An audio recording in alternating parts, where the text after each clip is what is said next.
SportsLit is co-founded and co-hosted by Neil Acharya and Nate Sager. Engineer and technical producer, Michael Ella. Executive producer, Neil Acharya. Bienvenue to SportsLit. On this episode, we are joined by Jack McCallum, author of The Real Hoosiers, Crispus Attucks High School, Oscar Robertson, and the Hidden History of Hoops, released March 5th by Hachette Books. This book, and most likely our conversation about it, examines racism and violence white majority communities have directed against African Americans. So knowing that, being mindful of that, please take care. Remember that you have a home team, and be kind, especially to yourself.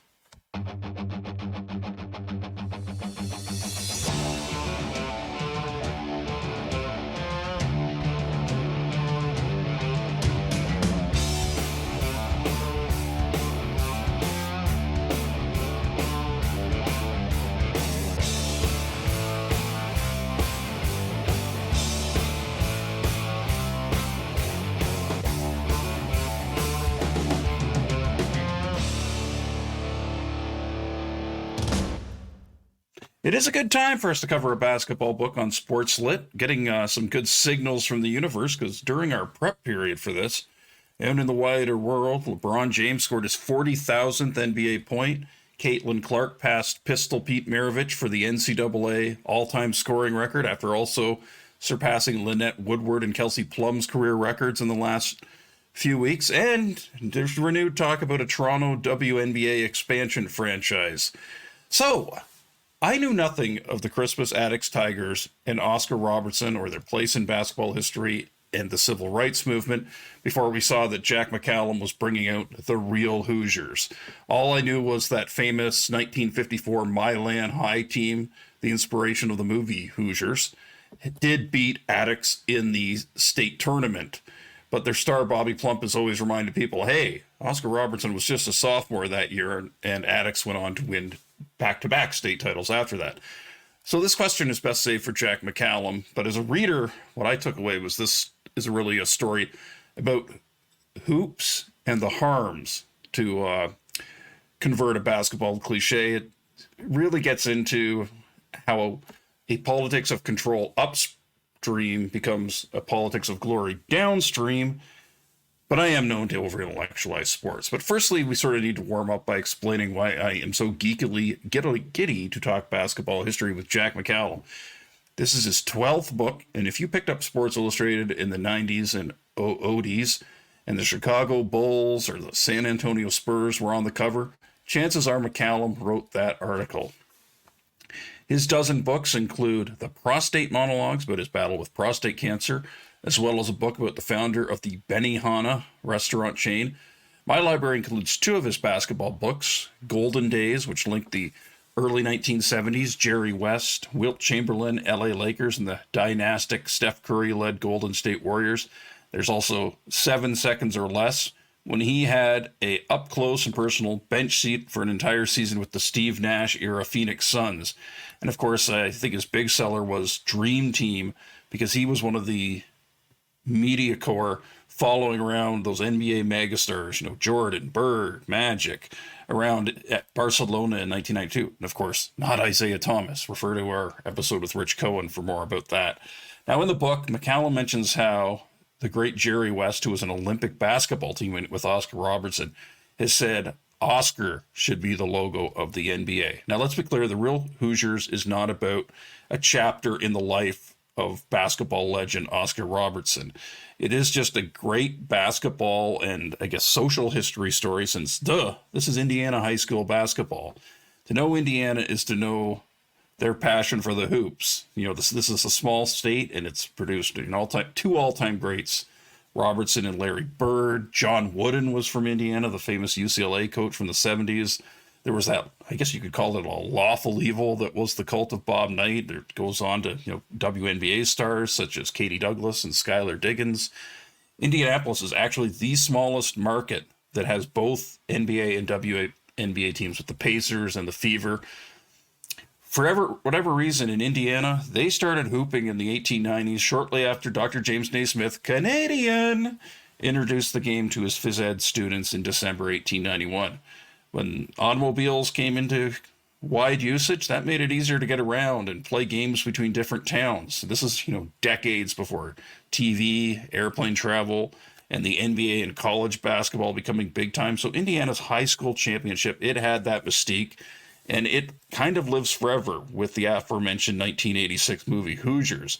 Now, if you could understand that intensity through 1980s actors playing 1950s teenagers, well, just imagine what it was like for the real-life Crispus Attucks Tigers and team players who, as Jack relates, share this lifelong brotherhood. Not just Oscar Robertson and some of the living teammates Jack spoke to, such as Willie Merriweather, Bill Hampton, Al Maxey, John Gibson, Stan Patton. And you can only imagine what they think. Well, wait, Hollywood knows about this white team that was fictional in the movie. We actually did it back to back. And people don't know. So why does Jerry West contend Robertson should be on the NBA logo? Well, my comps come from baseball. Robertson is kind of the Willie Mays of the NBA, and also it's Curt Flood for what he did in civil court.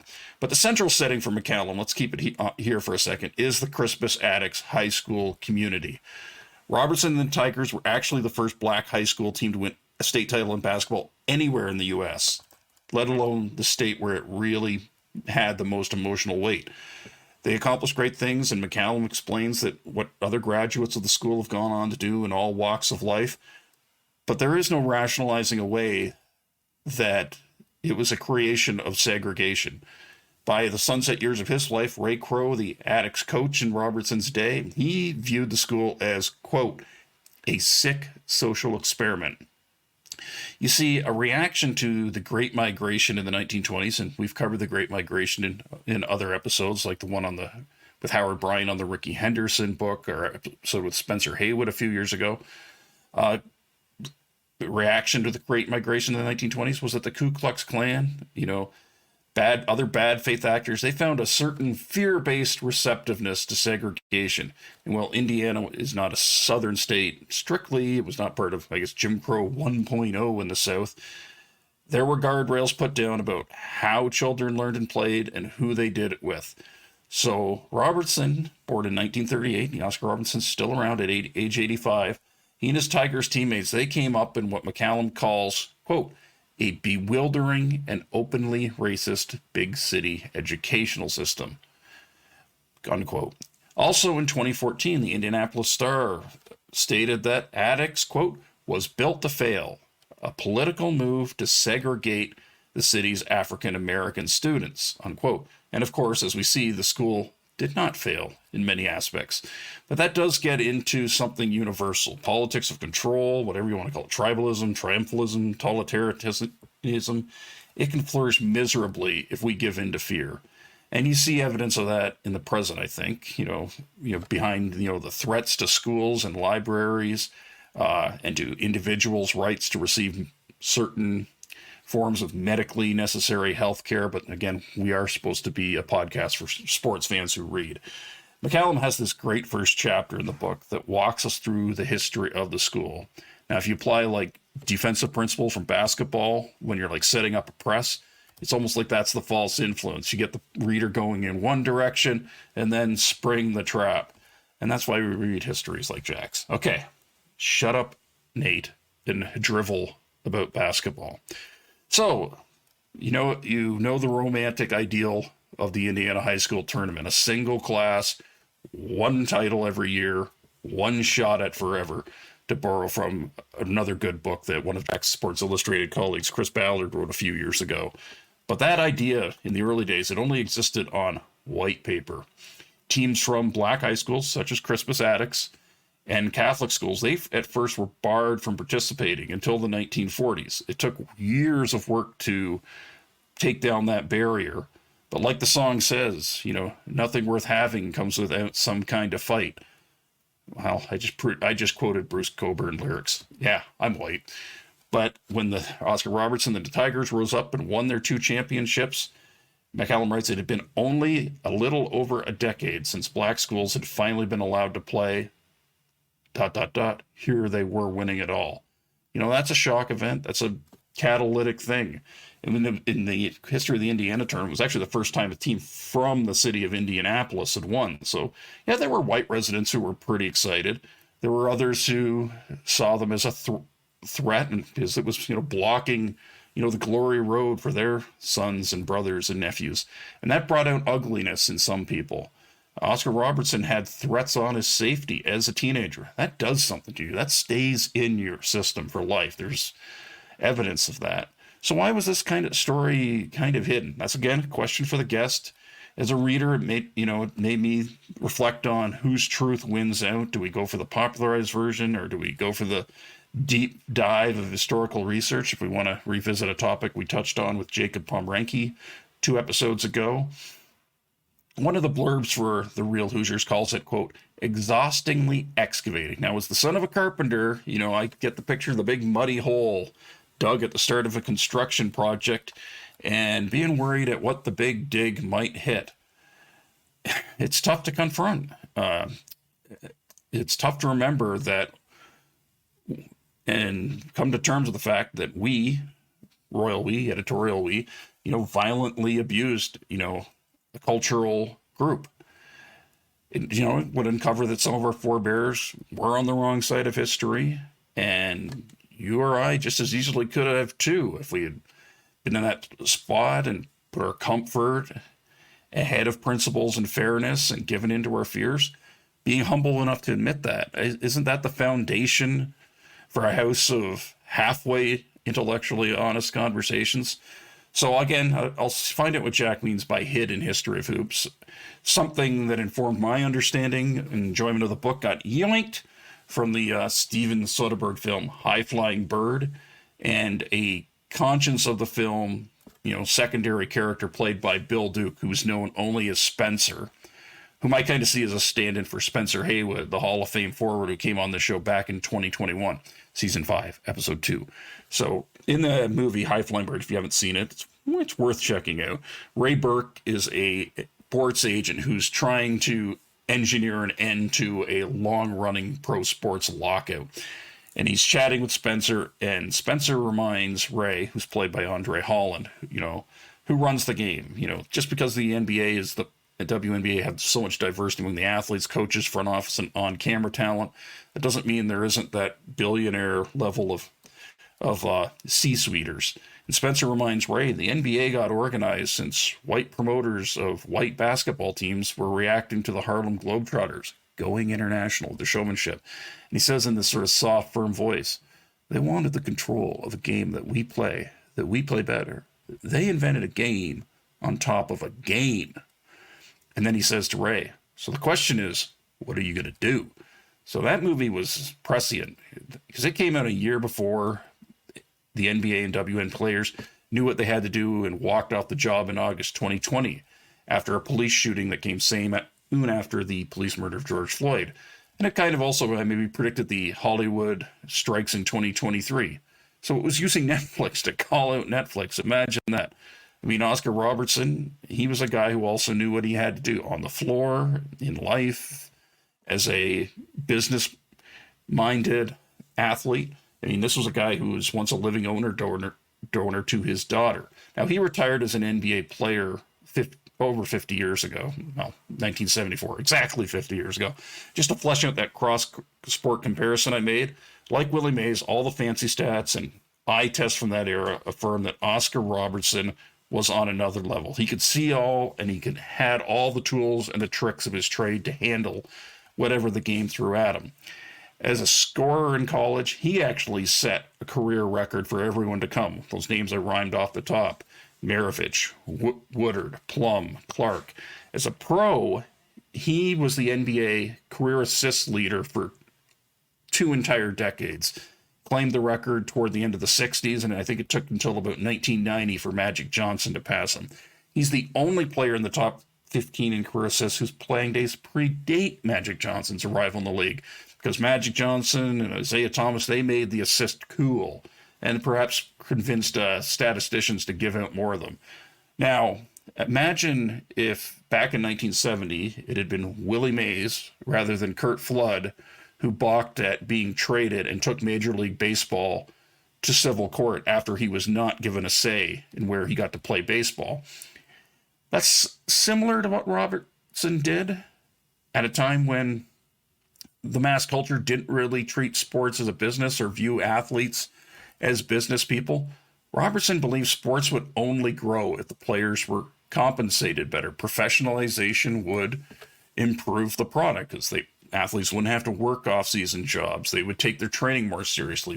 That's a theme we're seeing now, I think, maybe with the new PWHL. It's only going to get better now that there are paying jobs for these hockey women.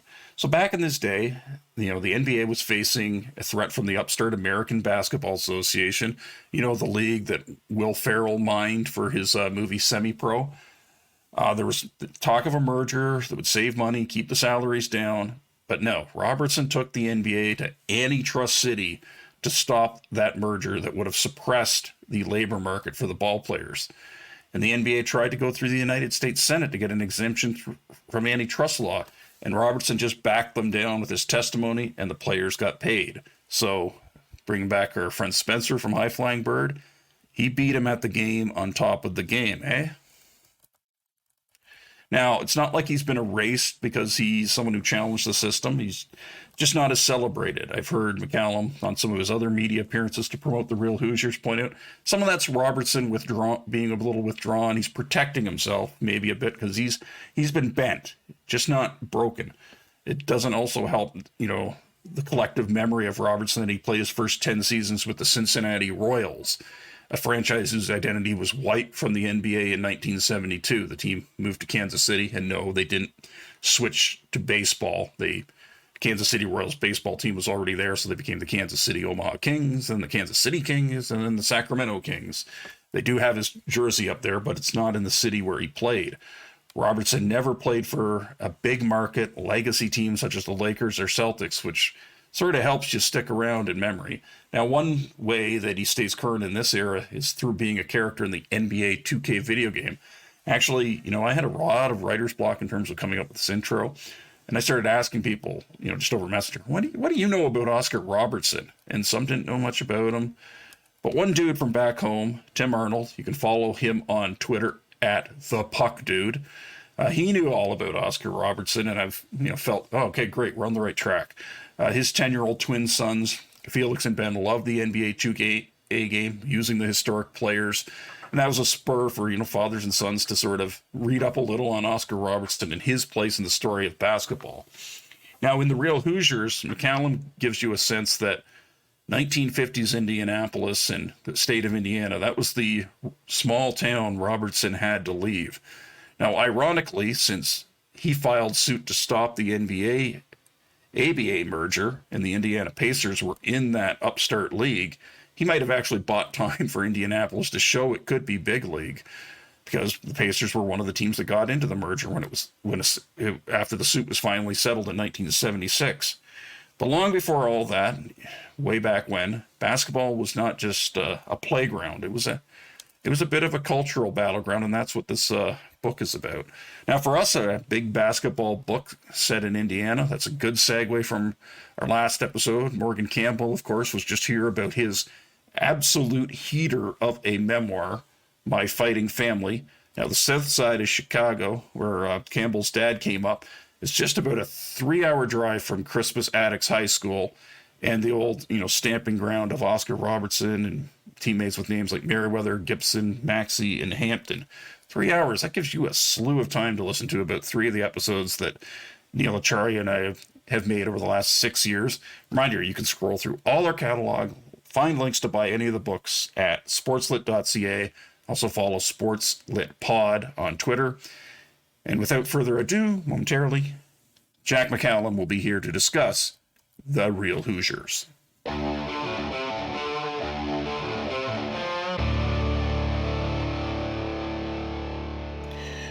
Welcome, Jack McCallum, author of The Real Hoosiers. Right off the hop, I just want to dive right in. The triumphs of the Crispus Attucks Tigers, Coach Ray Rowe, star player Oscar Robertson, his teammates, those were almost 7 decades ago. But why is this, maybe better later than never, a good time to remind people about, their triumphs and put it sort of in the context of maybe some sort of wider community trauma? Well, I didn't start out to do it because I thought that I just thought it was a good story that deserved to be told. But as I got deeper into it, it did strike me how it mirrors a lot of what's going on today. I mean, our political discourse, but it mostly in the fact that the Crispus Attucks High School was established it opened in 1927 in Indianapolis. It started to be built in 1922. And the reason it was established at all, pretty much against federal laws, because it was established as an segregated, all-black high school. If you're a black person, sorry, I don't care where you live in Indianapolis, you're going to Crispus Attucks. Even back then, it violated laws. But basically, the mentality behind it was that too many blacks are overtaking our school system, that the white high schools in Indianapolis are getting overrun. And it was sort of echoes, nobody used the phrase replacement theory, which is what is kind of used now, but that's kind of what was going on. And if every place you replace the word African Americans with immigrants, I mean, it's very easy to see a parallel, but I'd be lying to you, Nate, if I said that I started out this way to kind of prove this. As I got into it, I sort of began to see the echoes myself. And I believe I was fortunate enough to listen to you with Jeff Pearlman a couple of days ago. I think there was another sort of Indiana story from, a full quarter century before, Oscar Robertson came of age as a basketball player that sort of piqued your interest in getting into the state's, I think you used the term freighted history.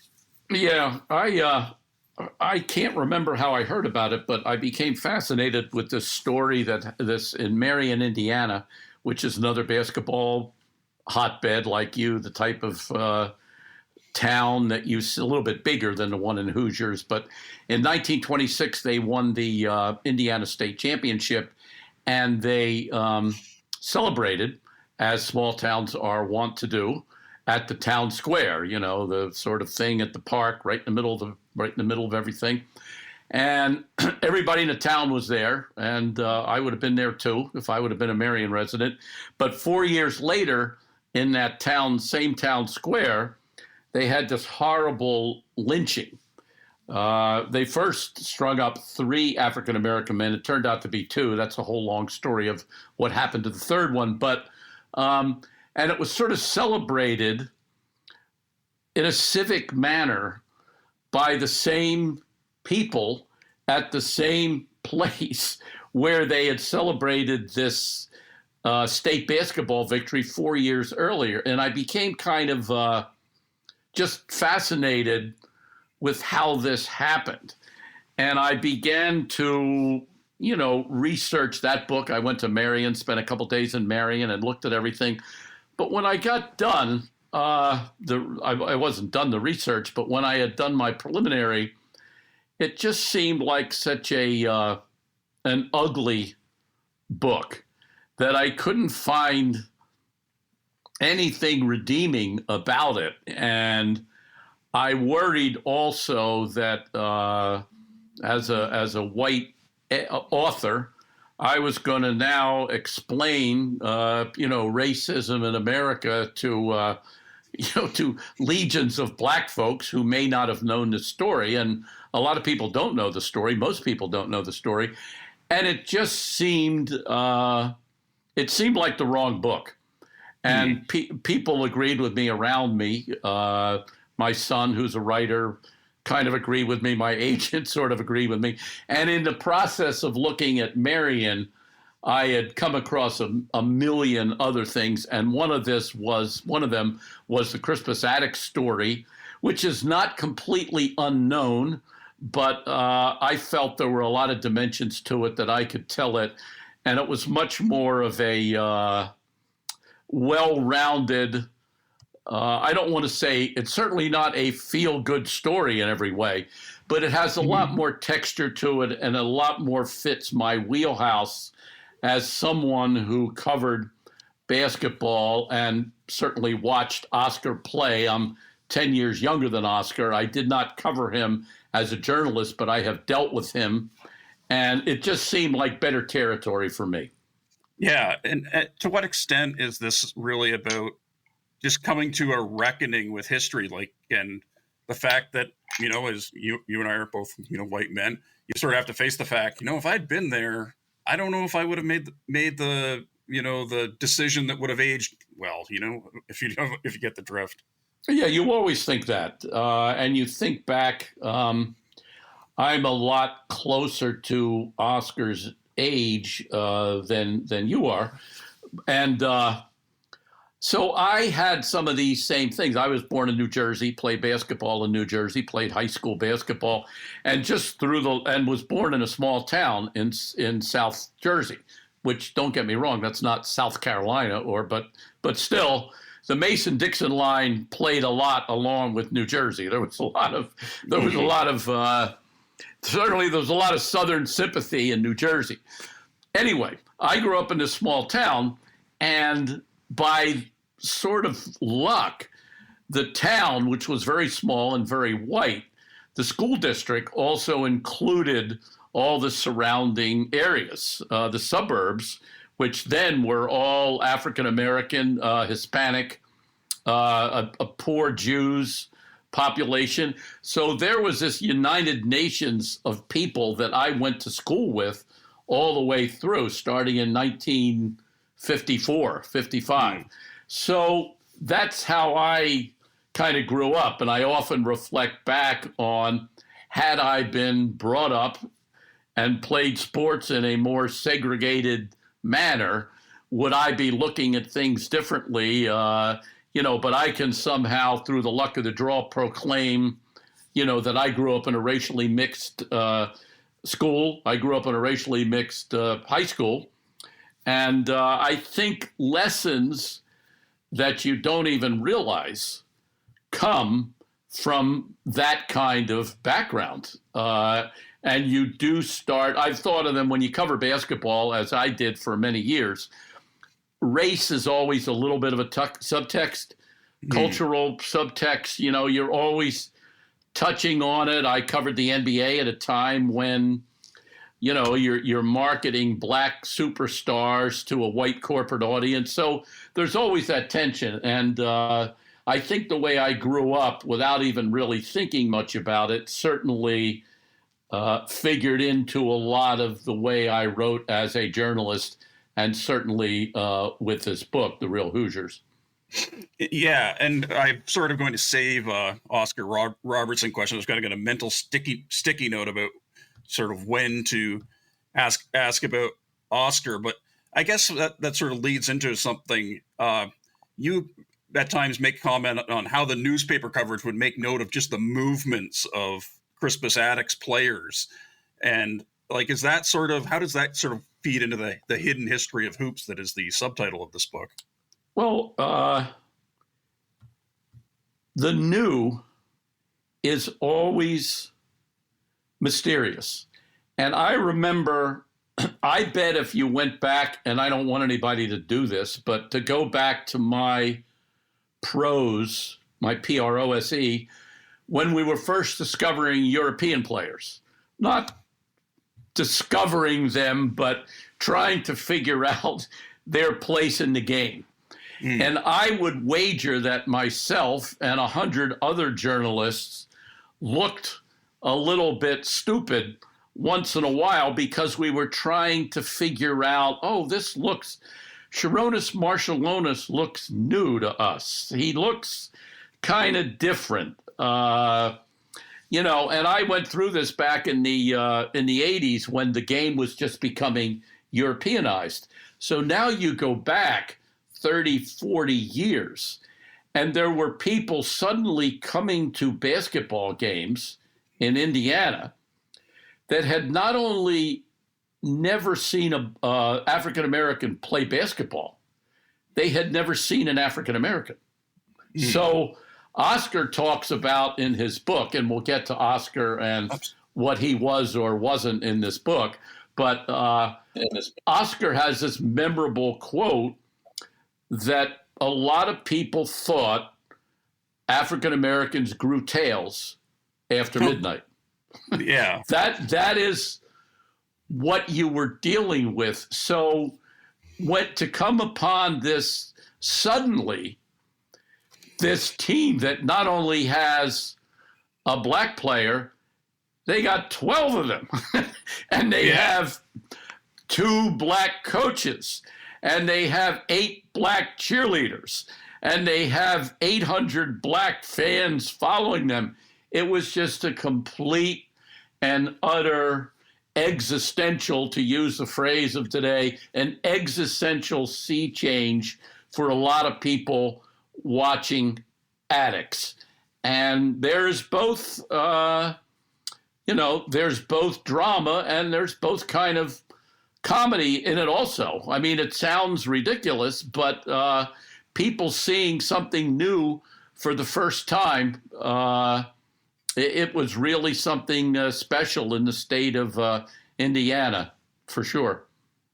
Yeah, and just to remind people, like I say, how can you even sort of put that in the context? The actual accomplishment itself to win, there's insane levels of competitiveness and public attention put on this high school championship, and Indiana's, of course, at the time was unique in that it had this sort of notion of one shot at forever for everybody every year. Once they had integrated the tournament. Yeah, well, the template for I think one of the extraordinary things, and I almost forgot when I got to the end of the book, and I certainly went in and filled it in, was the Indiana State basketball tournament. I should remember the exact date now. It's in the book. Had been going on for decades. I think 1911. And one of the extraordinary things about, and one of the things I talk about in the book, is Indiana's incredible importance in spreading this game. They took it from Springfield, Massachusetts in 1891. There happened to be a couple of Naismith YMCA warriors who ended up out in Indiana, who spread the game, and it's impossible to overstate the importance of Indiana and secondarily Kansas to how quickly the game spread. So the point is, this state tournament was going on early 1900s. I think the first date was 1911. I could be wrong. So the template for winning the tournament, and Indianapolis schools, after a while, began to participate. They weren't Crispus Attucks, for reasons we'll get into, but the other Indianapolis schools, that isn't who won. The big city teams did not win. When Oscar Robertson's team won the state championship in 1955, it was the first state championship won by a team from Indianapolis. So the ongoing paradigm, the template for winning this Indiana State tournament was very close to what we saw in Hoosiers. The type of team, now Milan High School, which won it, was small. There's no doubt about that. But a lot of small schools won. That to a certain extent, when Oscar's team went up against Bobby Plump's Milan team, when Oscar was a sophomore, this was the year before Crispus Attucks won. Mm-hmm. The favorite, you would think, was this big city team from Indianapolis with all the big black kids, the big scary black kids. That was not who won basketball games in the state of Indiana. It was the team that had played together since they were in second and third grade and knew each other and, met at the park and played against each other for years and years and years. And the parents knew each other. The coaches knew everybody. So that was more of who won in Indiana. And so one of the things that was surprising is this idea that Hickory High, which won the championship it actually won in a different year than they say in the movie. Mm-hmm. But that was the type of team that won the Indiana State Championship. So Oscar's winning it was not only a sea change in terms of black players winning it, but also the idea of the big city team from Indianapolis winning. That was a big, big difference also. And a lot of people had trouble accepting that. You know, the storybook fairy tale thing was the small town team won it. That's why we're following the kids on Friday night, Friday Night Lights. That's what we want. We don't want these big teams from Indianapolis to take over. Yeah, and there's some nuance too in that city versus country rivalry, because I mean there were people in Indianapolis who were like, "Hey, we finally got one," like white residents of Indianapolis, but there were also people who were like, "Well, my nephew's son brother is on that team, and his path might be blocked, to winning state." I guess. Sure, exactly, and hey, the contributions of those.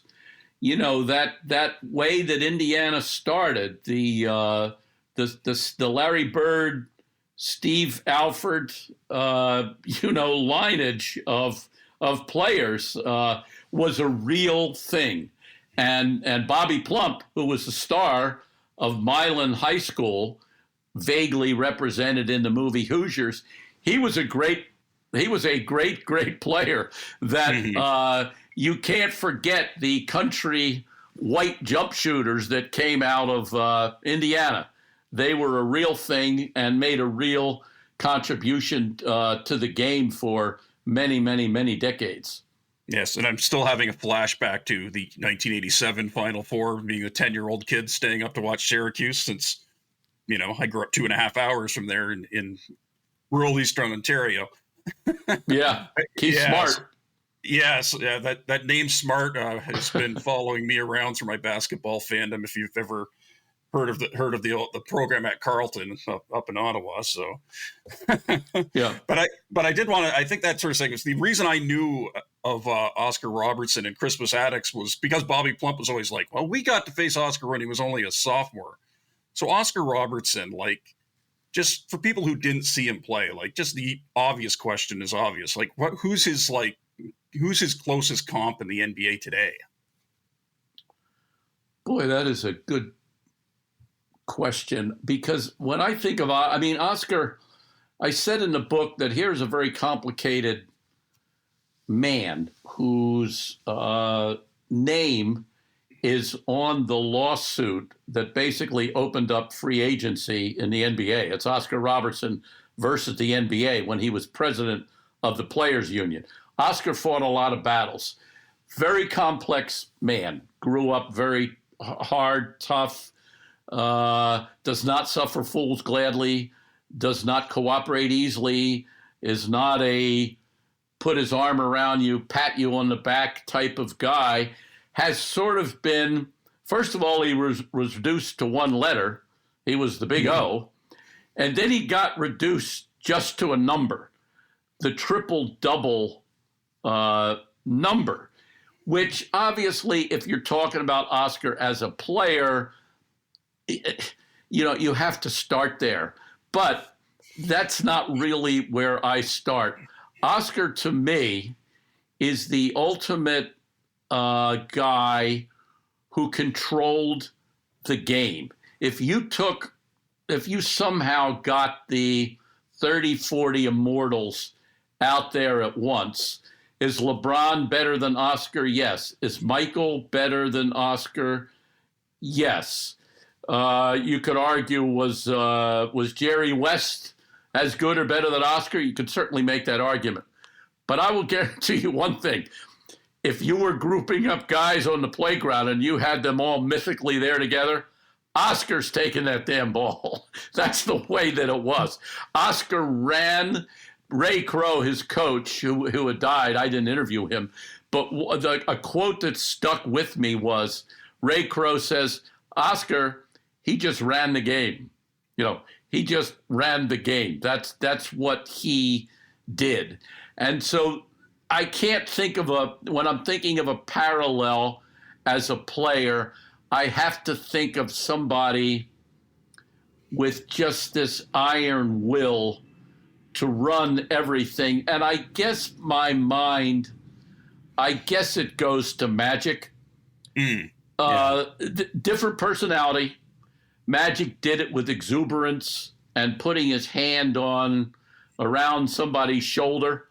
Oscar did it with, what the F are you doing? Let's get your shit together. They did it in different ways. But from the moment he got in the league, Magic ran the game. And Jerry West told me something very interesting about Oscar. They were the Bird and Magic of their time. They had come up. They had played on the Olympic team together. They were co-captains. They came out the same year. Oscar picked number 1. Jerry picked number 2. And I said to Jerry, what was the difference between you? He said, immense difference right at the beginning. Oscar came in on the first minute that he was a pro and said, let's go.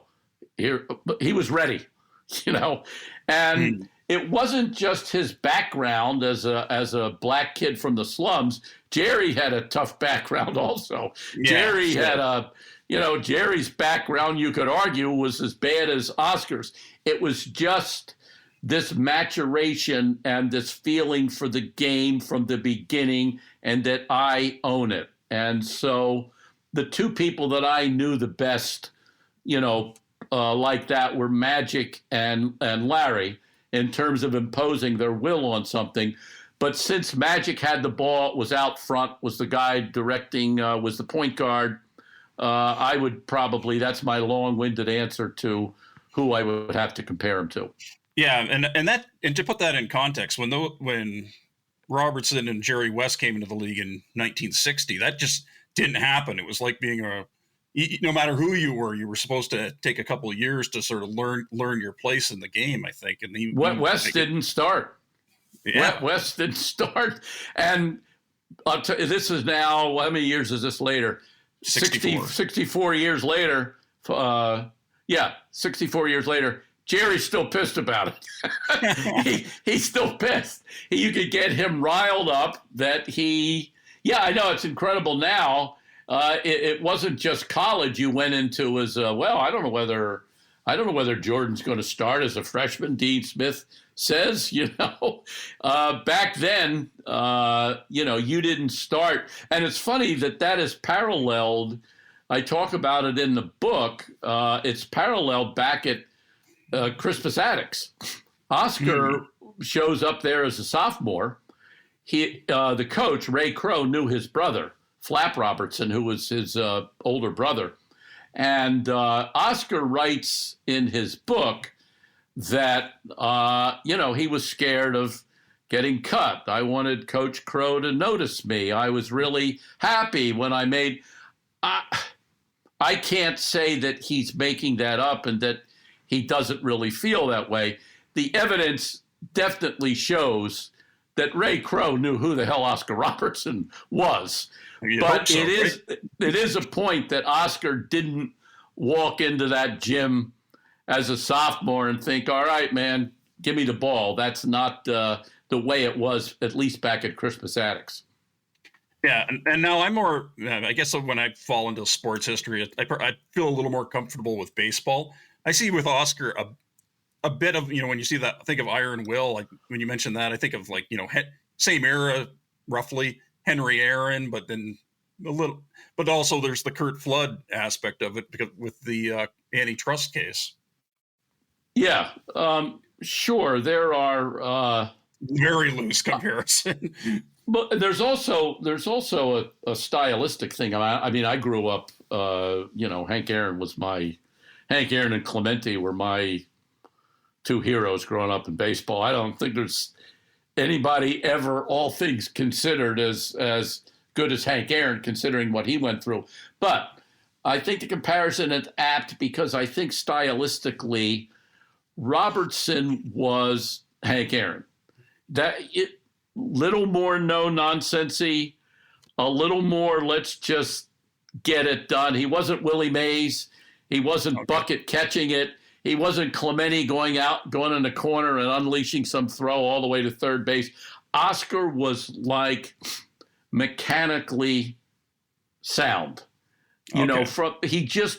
he just wore you down. You know, that's kind of what he did. And there was a little bit of that style. He would have had to reform it a little bit. I mean, it was said of Jerry West that, you know, he only went right, but it didn't matter because you weren't stopping him. Oscar had a little bit of that also. Oscar had a little bit of that going right, back you down, going right, back you down. A very kind of grinding style. So when you think of comparisons to other sports, he was more of a Henry Aaron than a Willie Mays. He was more of a it's a little bit looser, a little bit more of a Jim Brown than a Gale Sayers. You know, he didn't have that kind of power, but Oscar, he just wore your ass out. He just wore you down. Maybe Walter Payton, you know, later, you know, Walter was later, just wore you down. That's the way he played game after game, possession after possession.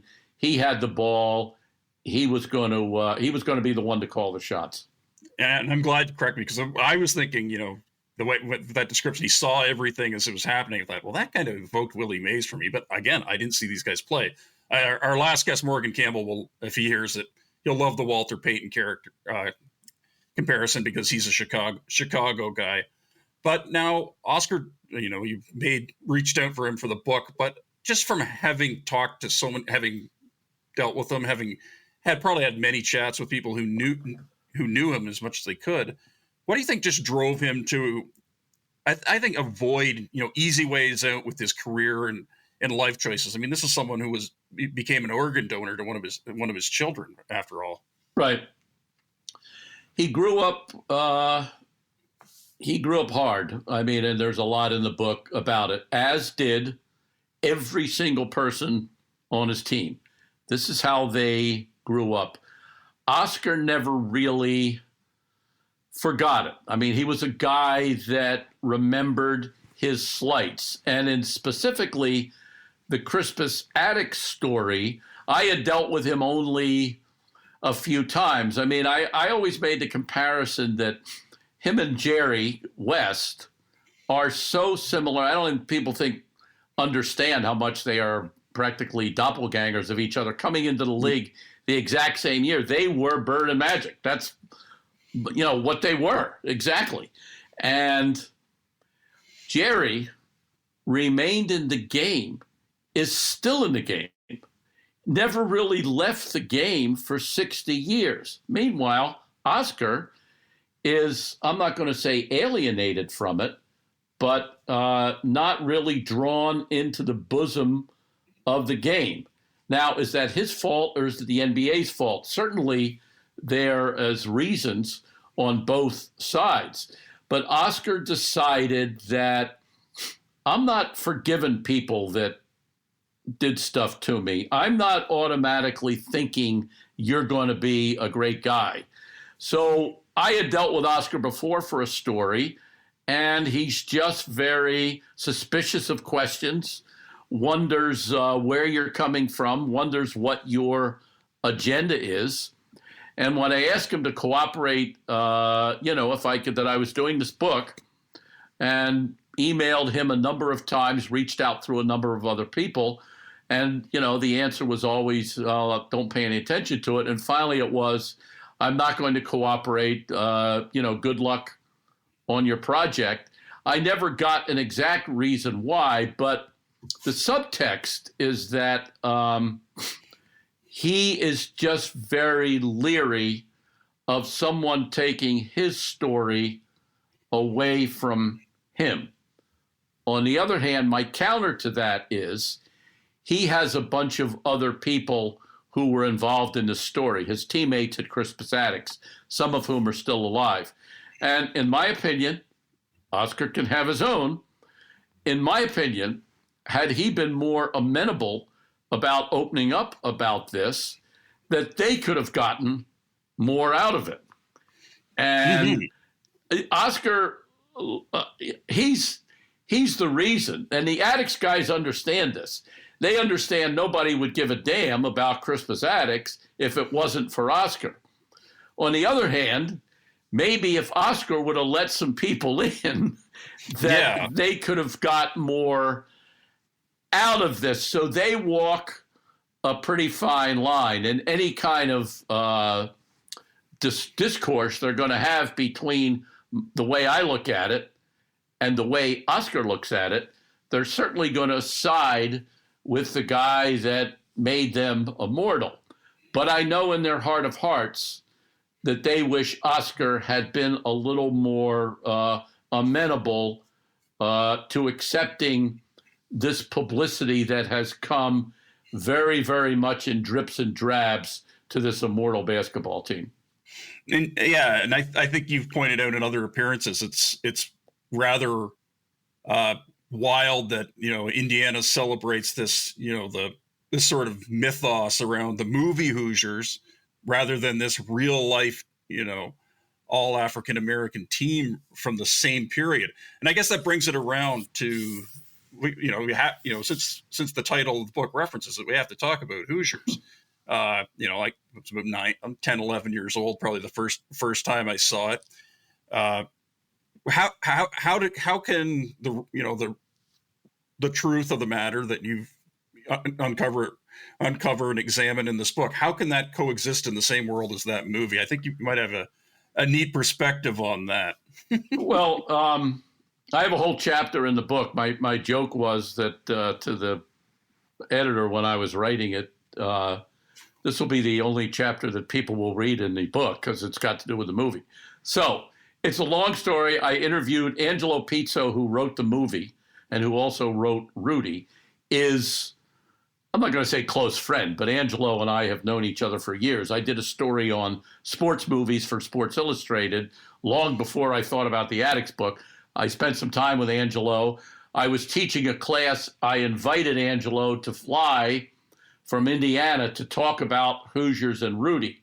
So I would be the biggest hypocrite in the world if I said, well, that Hoosiers is full of crap and, it's nonsense and they shouldn't have done it and it's racist. I can't do that because I always loved the movie. What I would say is that the movie, like a lot of other things, has undergone a new reckoning in the post-George Floyd era. It's subject, it's a piece of cultural Americana, an iconic movie. I know that's an overphrased word, but it is. And as such, it is going to be subject to, critical appraisal and reappraisal. So what I said in the book, I said in, 25 pages, so I'll try to cut it down. Angelo and David Anspaugh, the director, they have the right to make any story they want to make.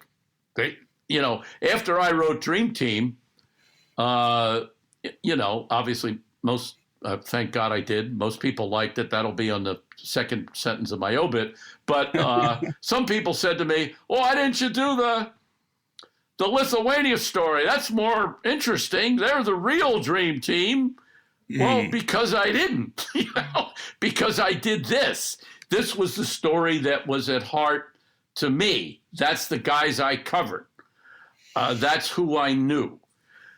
David and Angelo knew that ethos of Indiana basketball. They didn't make a documentary. They didn't go to Milan High School and say, we want to make this exactly about your team that won the 19, I'm trying to think in the movie what it is. The 19, I think in the movie it's 52. 52. They actually, Milan won in 54. They weren't making a documentary, but they had this Milan team in their mind. They didn't have they didn't have a book that they made it from. There hadn't been a documentary. So they invented this particularly out of whole cloth. So they make this movie. The heroes are white players. The hero, Jimmy Chitwood, is certainly Bobby Plump, although they're completely different personalities. Jimmy Chitwood, you couldn't get him to talk in the movie. Bobby Plump, you need a court order to get him to stop talking. One of the great guys, great conversationalist there ever was. So as their opponent, they make a team that is basically black, African American. Yeah, and African American coaches and right. The coach of the black team is Ray Crow, the coach from Crispus Attucks. Wow. And the assistant coach is Oscar's brother, Flap Robertson. I asked Angelo Pizzo, by the way, who wrote the movie, did you go after Oscar? He said, we couldn't ask Oscar. Every put Oscar in the thing, everybody would go, well, there's Oscar Robertson, you know. But nobody knew who Ray Crow and Flap Robertson were. Anyway, so the movie is success beyond anyone's imagination, especially the studio. Couldn't believe it. And so it becomes a set piece for white teams, disciplined, successful, small town values, stick togetherness, black team. They're going to fail in the clutch. They're going to lose to the scrappy white guys. They're the big city team. They're not going to win. And it became kind of this set in stone mythological representation of two things. And the guys that made the movie didn't set out to do that. And somehow over the years, it became, oh, that was Oscar's team. And, that they beat, because Oscar takes on a life of its own. Yeah. Yeah, of course. The real story, and I'll be very quick, was the year before Oscar and Crispus Attucks win the state championship. Oscar's team does play Milan High School in the Final Four. And Milan kind of cleans them up. Oscar's a sophomore. Bobby Plump is a senior. Another great player named Ray Kraft was on that team, who, by the way, is also in Hoosiers. Oh. They kind of mop him up. Oscar's team isn't ready to play him. And Milan High School is very, very, very good. So they actually did play a game. Yeah. It just wasn't in the state finals, and it wasn't an exact representation of the two teams. So I certainly spend a lot of time in the book straightening that out. And I do think people, I hope they find it not just interesting, but enlightening about what the real connections are. Well, what one would hope that people would, I tend to be like that alt.nerd obsessive type. One would hope people would be like, okay, I can enjoy this movie, but I'm also going to go dive in and find out what was changed, or what was, what was changed to suit pacing or characterizations or the need for a bad guy, that sort of thing. Sure. But when they made, you have to remember, when they made the movie, they didn't foresee what it would become. They did not they were young filmmakers. I mean, one of the things Angelo says was Gene Hackman said to them every day, God, you guys are a bunch of amateurs. And they said Hackman was a total pain in the ass on the movie, because by then, he had made French Connection, Superman, all these amazing movies. And Angelo and David are basically out of film school. Who the hell are these guys? And so all this stuff that came later, they did not see in the initial product. They were just trying to make a movie that represented small town Indiana basketball. And the layers and layers of meaning that were heaped upon it, kind of came later. And I do think it's important to emphasize they didn't have original source material. They weren't going from a book. When I point out in the book that my friend Jeff Pearlman, when he sold Showtime to make the Lakers show, well, they had a Kareem, they had a real Magic, they had a real Jerry West, they had a real story. So every time they changed something, which drove everyone to distraction, it was kind of, wait a minute, that's supposed to be reality. That's what was supposed to be in the book. But you know as well as I know, look, man, if somebody buys your book, they bought your book. They can do any goddamn thing they want with it. That's just the way it goes.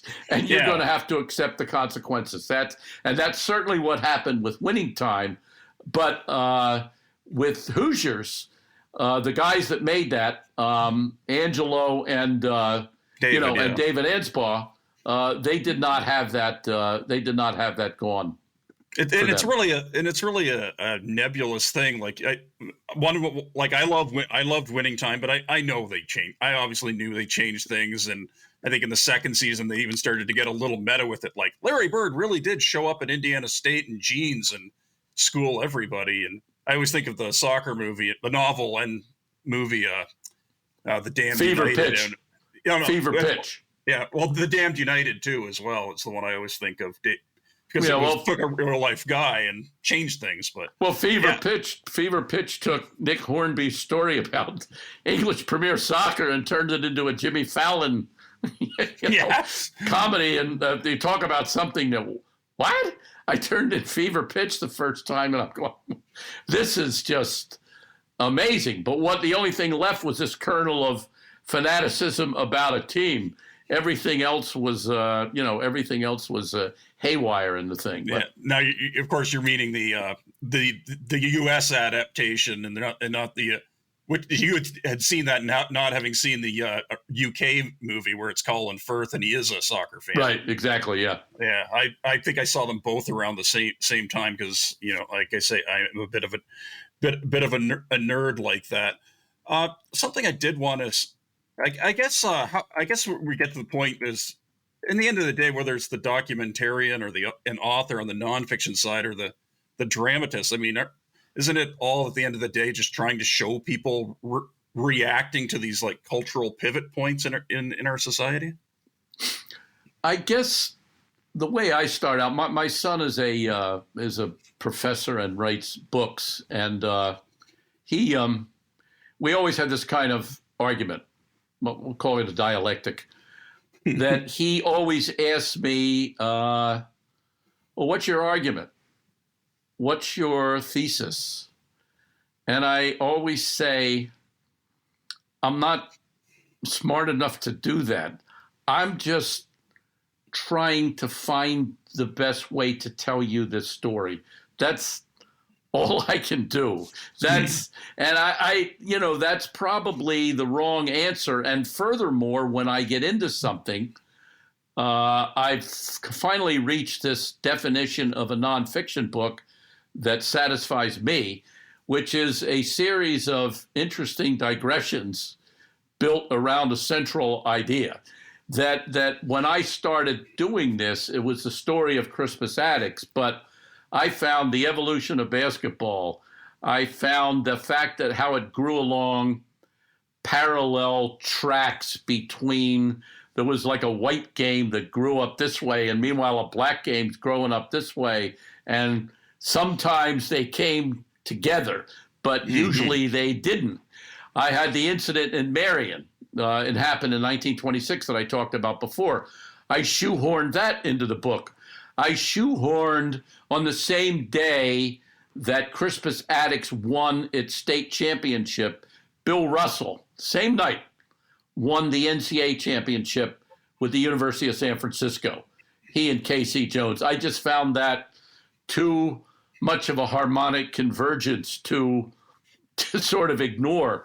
That's sort of the way I approach it, and what's taken culturally from it, or what kind of conclusions people make, they're probably going to be surprised if I go, wow, I didn't think of that myself, because a lot of times I don't think of them in my way of just trying to figure out the best way to tell this story. And so when you're trying to tell a story,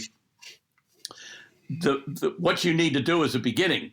And I was so lucky in this. On my first trip to Indianapolis, my first research, I went over to the high school guy named Ted Green, who made a great documentary about Attucks, was with me. And we went into the high school, and I'm looking around, and I met the principal, and I'm walking around the hallway, and I started walking through the hallways. And on the hallways of Crispus Attucks High School, they have every graduate. They hang the pictures up. Now, my high school in New Jersey doesn't do that. I don't know, maybe 10,000 high schools do that.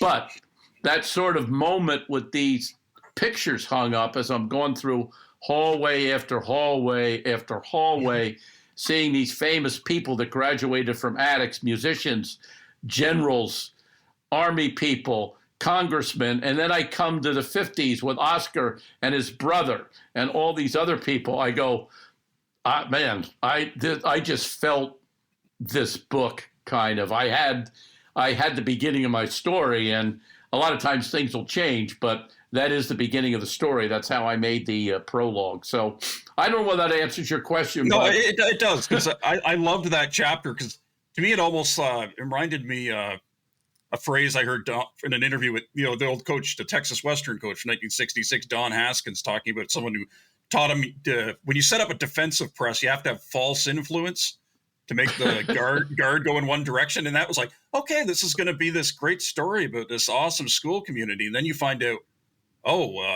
this school was created with some kind of in bad faith, and yet this happened. But you don't make it an overcoming. I'm kind of gushing here a bit, Jack, but you don't make it like this big overcoming prejudice story, because when the prejudice is still there, you can't really pretend that away. Yeah, if somebody else, one of the arguments in the book that you could make, I didn't, or one of the things you could start out with was the triumph of early century Black education, because one of the reasons Attucks succeeded, and hey, this isn't a fairy tale, Attucks ended up crumbling, big city problems, has them now, did not sustain this reputation, Anyway, one of the things that happened when they built the school was all these educators, African-American educators, and you have to understand, every person in that building was Black. Mm-hmm. every principal, every administrator, every teacher, every student, I presume every custodian, I'm sure they were Black. These people found jobs at Crispus Attucks High School because they couldn't get jobs in white. I'm talking about African Americans who graduated with master's degrees or even bachelor's degrees. The best place for them to work was Attucks, because as much as the school system wanted to screw Crispus Attucks with resources and everything like that, I think they probably had to pay the teachers. I assume there was a teacher's contract. They had to pay them somewhat decently. So all this Black faculty came into Crispus Attucks High School, this sort of honestly overqualified faculty to teach at this high school, and sort of standard of excellence was kind of just established like from the beginning. And that's an accident. That's a credit to the hiring facility of the principal, obviously, but it's sort of this happy accident that helped create Crispus Attucks High School. So that's a whole other avenue that someone else could have, more intelligent or more interested in arguments or theses, could have gone down more than I did. Yeah, and as a teacher's kid, it kind of, that fascinated me. Being a product of a public education system up here in Ontario. By the way, I did want to ask the principal, Lauren Franklin. She was a big help. I noticed on her LinkedIn, she was wearing a green blazer. It's the exact same shade of green as my old high school. So it all ties together. As soon as she said, Lauren said to me, I said, well, did you go to Attucks High School? She said no, and I don't remember the exact number, but like 29 of her relatives did. I said, well, that's amazing that the principal of this high school, that shows this kind of sort of march of history. But, quite frankly, I came in there cold. She didn't know who I was. She didn't read Sports Illustrated. And I saw from her she was a little bit wondering where'd this guy come? Where did you suddenly float into this high school, this old white guy all of a sudden wants to tell the story of. So there was a lot of with Lauren, with Oscar's teammates, certainly with Oscar.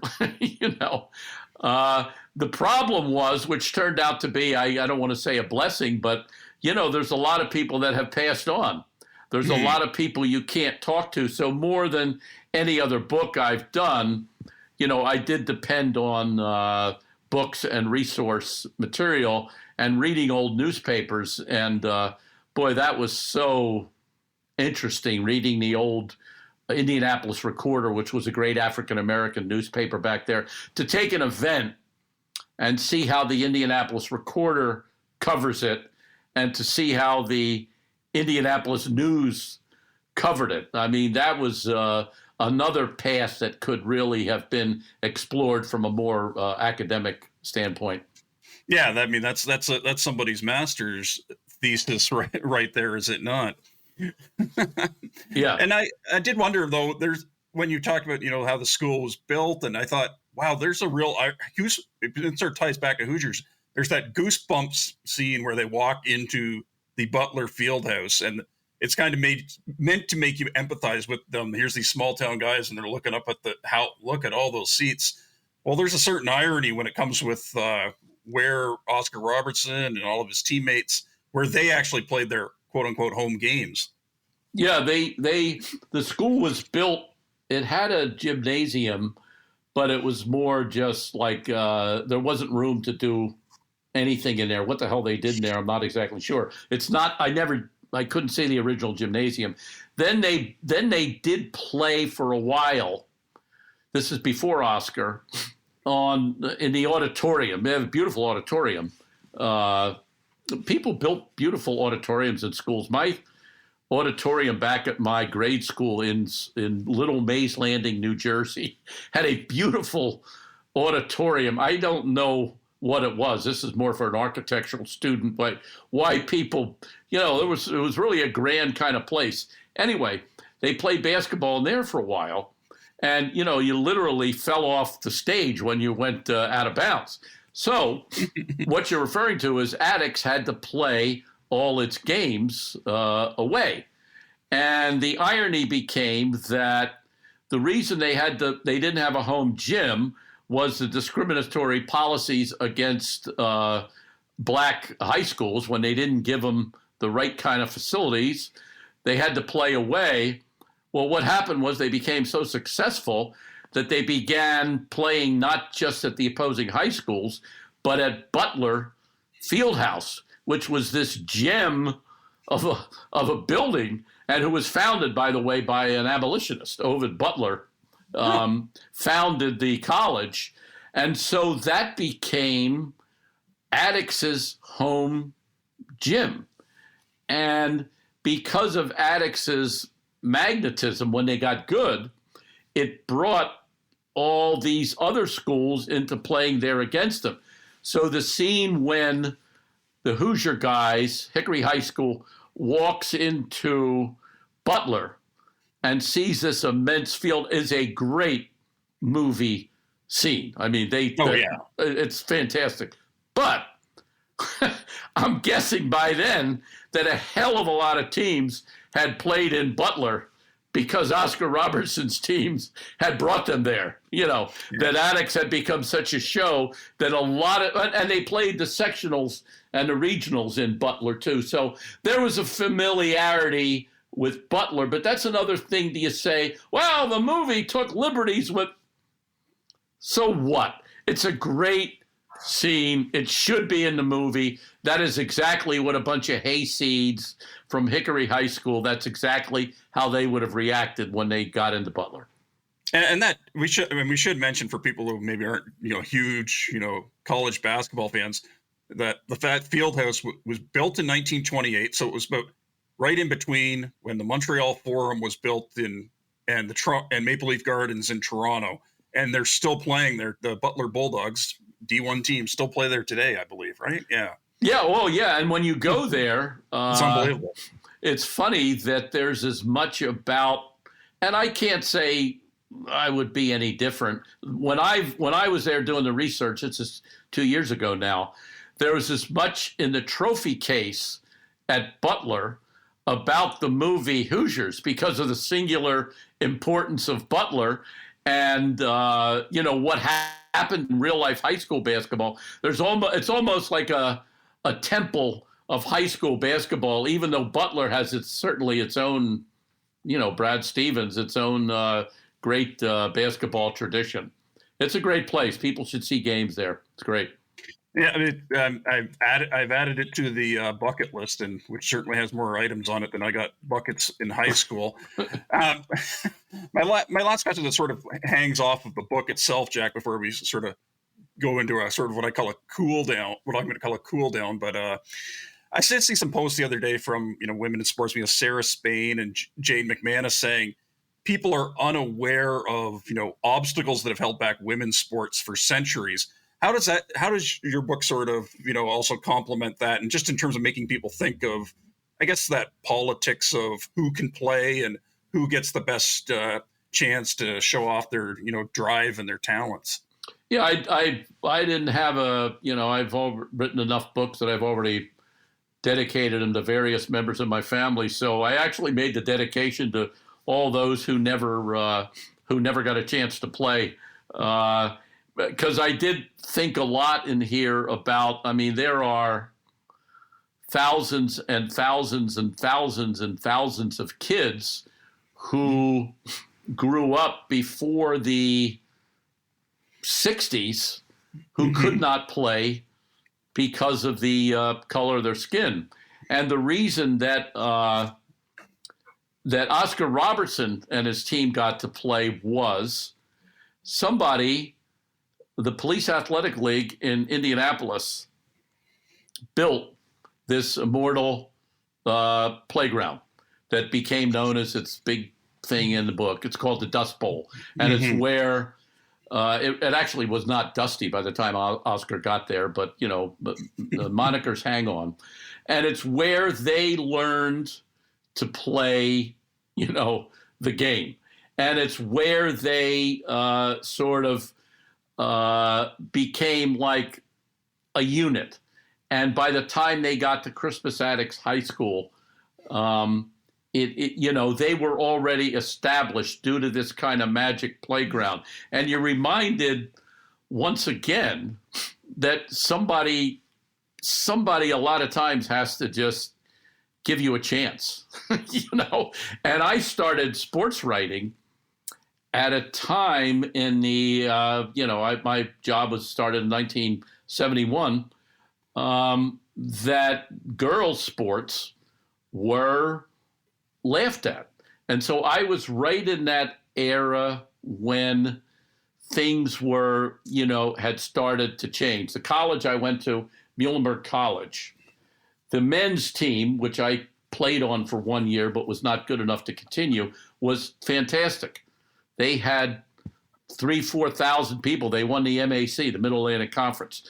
The women's team played in the basement of a dormitory and they played six woman. I don't know what you call it. Wow. 6 on 6. Yeah. I heard 6 on 6. My roommate's sister, Carol Beetle Bailey, was 1,000-point scorer, dominant physical person. She played in the basement of Brown Hall.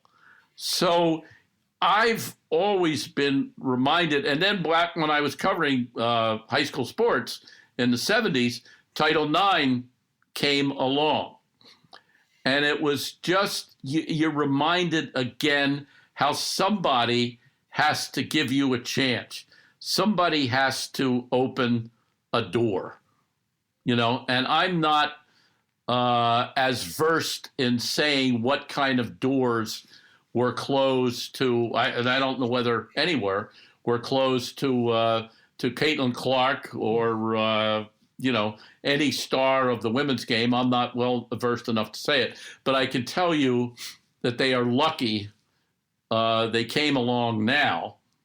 And the Caitlin Clark experience has been something really singular. My wife and I have watched together 3 Caitlin Clark games, and I've been covering basketball, and I've been with her since 1971 when I was covering high school basketball.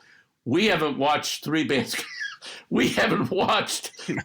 basketball games together. So it is this kind of collective, this power of sport, which could come. I didn't see this coming in the beginning of the season.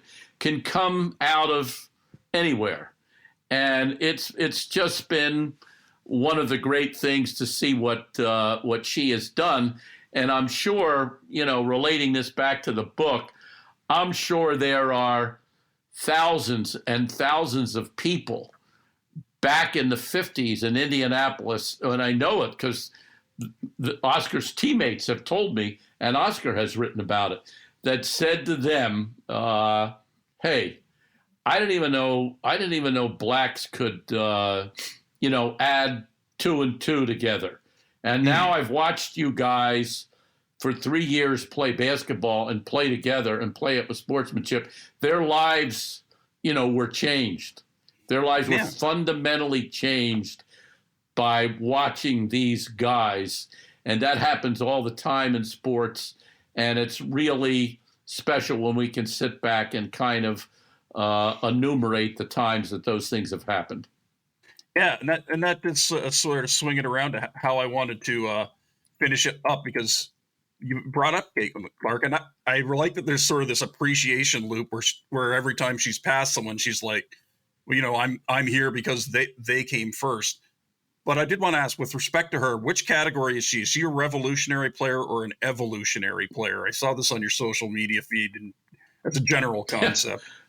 Yeah, I become sort of not obsessed is too strong, but Curry kind of got me thinking about this because, just the way he changed the game. I'm going to get to your Caitlin Clark. Well, let me get to it now. Don't take this as anything against Caitlin Clark. I would rather watch Paige Beckers play, the woman from Connecticut. Okay. I just think she's a better defensive player. She doesn't have Caitlin. She's obviously nobody's ever taken the outlandish shots that Caitlin Clark, decides to take. So I would probably rather, watch her play. But I think I would put Caitlin Clark as an evolutionary player because, rather than revolutionary, I don't think the game, the women's game, is going to become one of 28-foot shots. It's too damn difficult. It's too hard. She is that coming down and shooting from the logo. I just can't see that becoming something that fundamentally changes as it did in the NBA.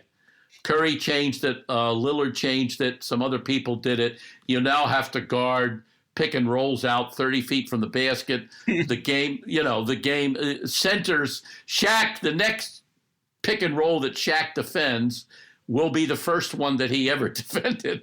He didn't have to come out. The game was fundamentally changed. I would see Clark right now as merely part of that evolution that started, and she's so good and so talented. She's part of the Steph Curry. That's who you got to mention her with, right? Right. Who else can you mention her with? You have to mention her in that breath. That's the kind of shooting that she's doing. So I'd say I'd probably put her there. And the revolutionary player in the women's game, boy, good question. I would probably say Cheryl Miller. Okay, more than anybody, because she was just such a singular all-around talent that, and maybe I didn't look close enough. Maybe Diana Taurasi would have expanded that also, but I would put Cheryl Miller right now. Yeah, and I love the Paige Beckers comment because UConn, she's got a teammate from Neil Achuri and I's hometown, Aaliyah Edwards, and I also live in Hamilton, UConn alumna Kia Nurse. So I got to represent. Now, I heard you when I was, doing background on this, Jack. I heard you tell this years ago to Chris Mannix. How was it that a Doors song once led you to a book idea, even though you're not a Doors fan? Well, that was. I'm trying to think what that was. That was. It was the book's gold. That's the Golden Days book. The Golden Days book. Yeah. See what happens here, Nate. I forgot that story. Actually, what led me to it? I think you said you were in a sort of text conversation, and it was just like, what's a song you like by a band you dislike or something like that. And so I was just saying, like, well, people always have opinions about the Doors, and I'm like, I got to ask them about this. Well, the Doors line that I go to is probably from Almost Famous, the great Lester Bang, the guy that played Lester Bangs, the rock critic. Yes, Philip Seymour Hoffman. And somebody says, well, how about the Doors? And he says, the Doors, Morrison, he's a drunken buffoon. So that's what I always thought of with the Doors. But I'm trying to think of the now you got me. I'm going to have to go back and look at that. When you got to be my age and you've looked at so many music YouTubes and written so many words, they become a little bit crossed up once in a while. Yeah, and I sometimes have been told, man, you kind of look like Philip Seymour Hoffman, and I'm like, he's been dead for 10 years, and people are like, yeah, I know. He didn't have that big a beard, I don't think, but. No. And of course, I think the second thing, he referenced the Guess Who, and I'm like, yeah, the Guess Who, Yeah, exactly. And as I mentioned, I wanted to ask, I think you mentioned in that episode, you mentioned Jack Kent Cooke, who was the founder of the Los Angeles Kings and an owner of the Lakers. How typical is it? We talked about this in one of our hockey episodes. When he had a Nordic player, for the first guys to ever come over from Northern Europe, a guy named Juha Viding, and Cook ordered the radio guys, no, you have to call him Whitey Whiting. How on brand was that for Jack Cooke? And on brand, what was this, the 60s? 1970-ish. Yeah, on brand for that time in America too, probably. Although don't rule against it happening right now. Yeah, I'm always the guy who gets annoyed. It's like, that guy's name is not Alex, it's Alexi. Or, I'm trying to impress people. But I'll let you go with one more, Jack. You mentioned watching Caitlin Clark. What else are you sort of reading or watching these days, and that you find stimulating? Well, I don't watch a lot of probably don't watch a lot of sports. I'm trying to write I'm trying to kind of I can't seem to get away from basketball, and why should I? I mean, I didn't start to be one of these guys that just wrote about Michael Magic and Larry and a round ball, but that sort of what fate conspired. So right now I'm trying to write sort of a offbeat novel of where I come from down in South Jersey. So I'm trying to, I kind of try to read novels and look at episodic TVs to try to figure out how plot works and story works, because it's really, really, really different when you when you're mandated to move the story along by things that actually happen. That's what I've been pretty good at. When you have this immense freedom to move it along, suddenly, there's this immense freedom, but there's this also immense universe to really screw it up, to really take the wrong path. And the essence of reading's always been trying to get, the person to turn the page. And I've just found writing about real players and real basketball players and interesting people like Oscar Robertson and Larry Bird and Magic Johnson and Michael, I can do that. But it's a little bit harder when you've made somebody up out of whole cloth.